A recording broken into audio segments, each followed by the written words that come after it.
What's up? What's up? What's up?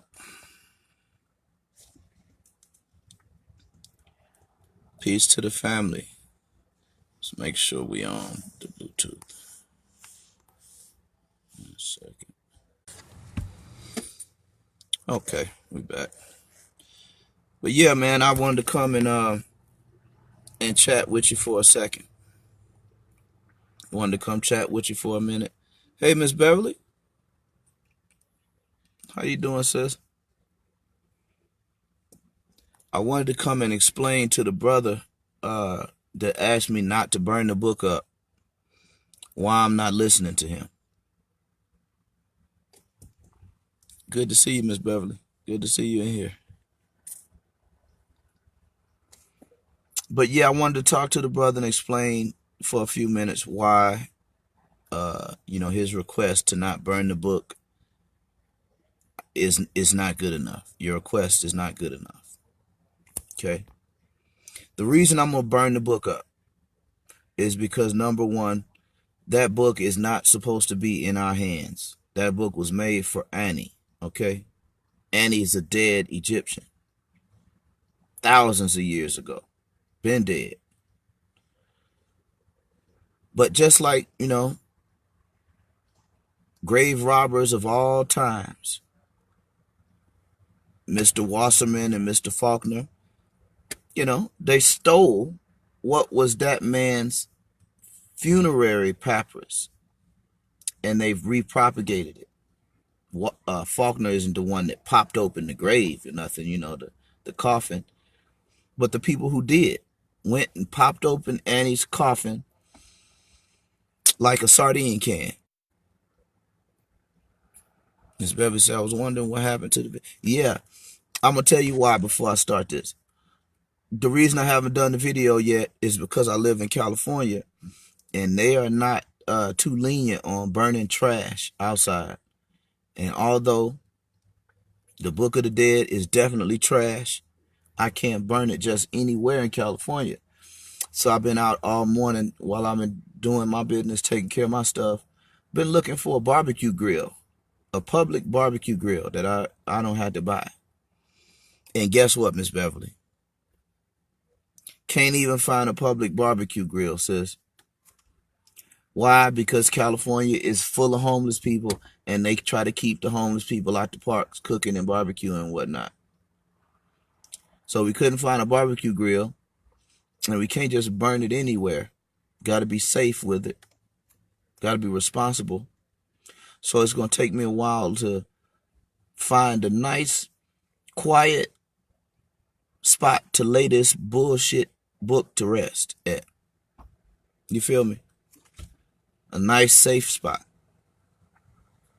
Fam said he had his marshmallows ready. What's up, Judah? Hold your marshmallows, fam, because I'm scoping out a spot where I could just literally preach a sermon and watch all of these demons jump out that book while it's on fire. Yep. So I just got to be careful about where I burn the book at, because it's not illegal, to burn books, to destroy them. But, it's just in California, the environmental laws and these white folk out here would nail you to the wall about burning something in a place where it could be a danger to other people. So I just got to make sure I find a nice place to put this devilish book to rest, and we going to light it. I'm telling you, we going to light it. I just went and bought some good charcoal fluid, thinking I was going to be able to burn it right now, but yeah. Fam says, read us coffin text 700 before I burn it. The coffin text isn't in that particular book. The coffin text is in its own particular book set called the coffin text. The Papyrus of Ani comes out of what's called the pyramid text. The pyramid texts and all these funerary papyruses and all this stuff, it's all the same, Judah. It's all dead. It's all death, and foolishness. But the coffin text, it's not in the Papyrus of Ani. So I'll quote it for you. I'll quote two homosexual passages out of the coffin text. The coffin text, you can get that for like $100 on eBay. Used to be like $600 or $700 or so. But the coffin text has homosexual rape in it. The coffin text has homosexuality in it and pedophilia in the way that we understand homosexual pedophilia, which has its own word, pederasty.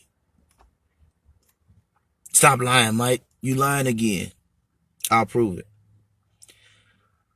The epic battle of Horus and Seth, or Heru and Set. One is elder, one is a younger.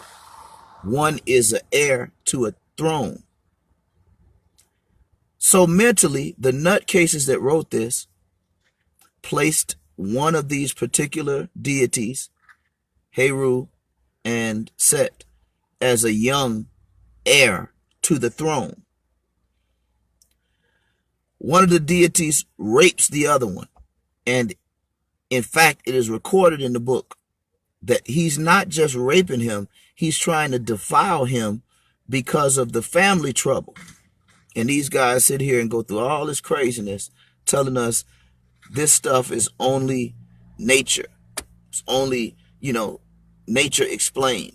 But these guys got rape going on. How many times y'all ever seen trees rape another tree? How many times y'all ever seen a worm rape a dog? It's not just common in nature, is what I'm trying to say. But it's common in the coffin text. So, after they doing all of this homosexuality, fighting over lettuce and ejaculating over lettuce and ripping each other apart like confetti, all of this madness.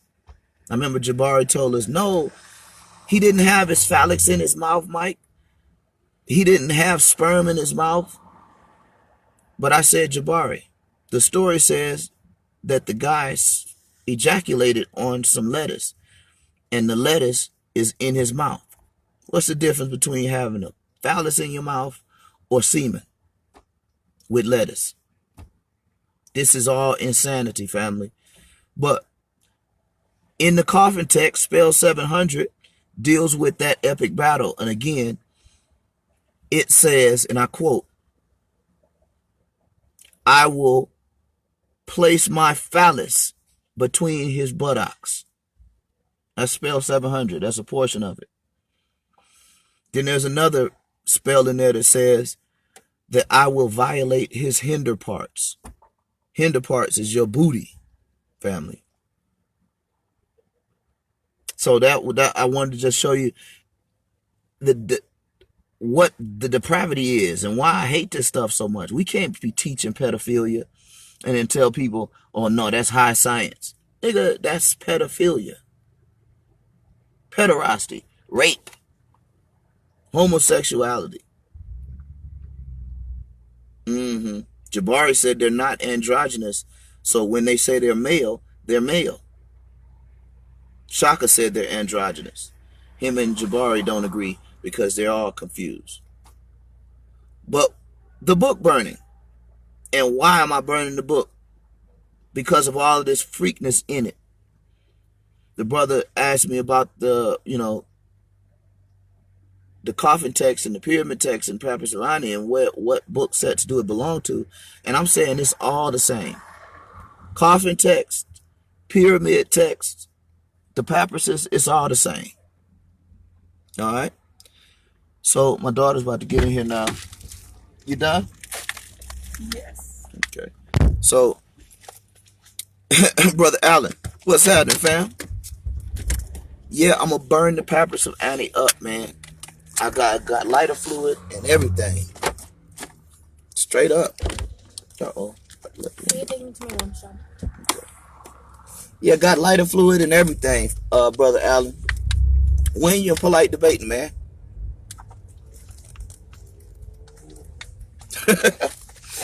Exactly, we're not Egyptian, Allen. I think should go this way. Yeah, we're not Egyptian, man.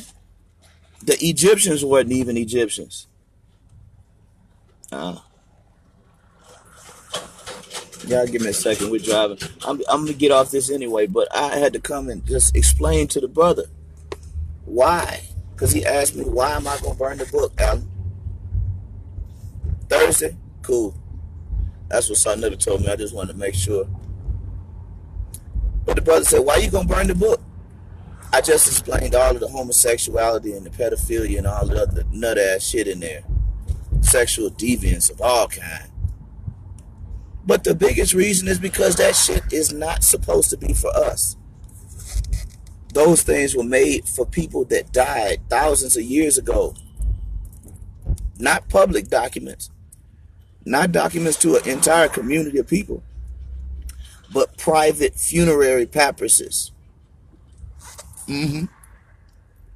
Poor stupid Annie believed all that stuff the Kemet priesthood told him was going to happen when he died.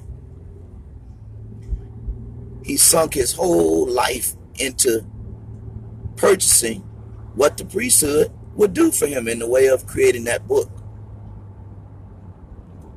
But guess what? Annie never benefited from that book. Number one, because the shit ain't true. Tell me how you make a whole comprehensive document about what happened when your heart stopped and your brain ceases functioning. Who the hell knows? That's why the Bible says to be absent from the body is to be present with the Lord. No more, no less.